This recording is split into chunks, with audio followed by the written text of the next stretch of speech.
Assalamualaikum warahmatullahi wabarakatuh.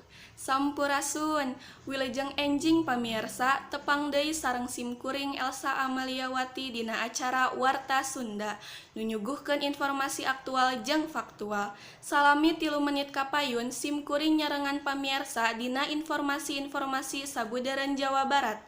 Edisi Senin Ping 22 Februari 2020 hiji. Anu munggaran aya warta ti daerah Bekasi ngeunaan ngabuburit jeung dinosaurus. Pamirsa, sumangga nyanggakeun iber salengkepna.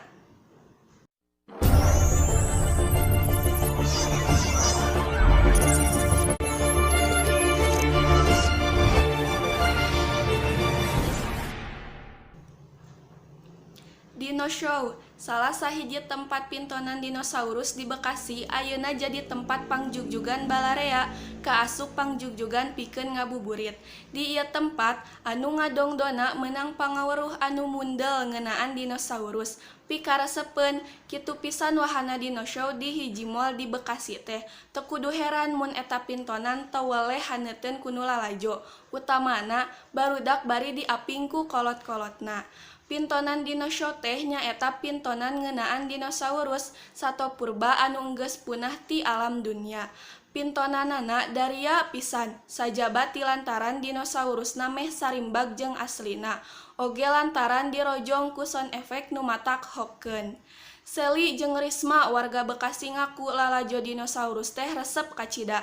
Pangka kituna teh dumeh dinosaurusna teu beda ti gambaran nu aya dina sawatara film. Antarana bisa seuri, baeud, sedih, bungah jeung sajabana.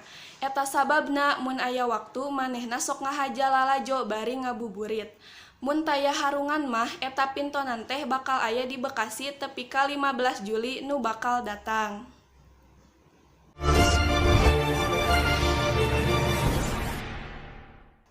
Pamirsa, sakitu nu tiasa kusimkuring dipikahatur, mugi-mugi jadi informasi nu manfaat kanggo urang sadayana. Wilujeng tepang deui dina waktos nu bakal dongkap.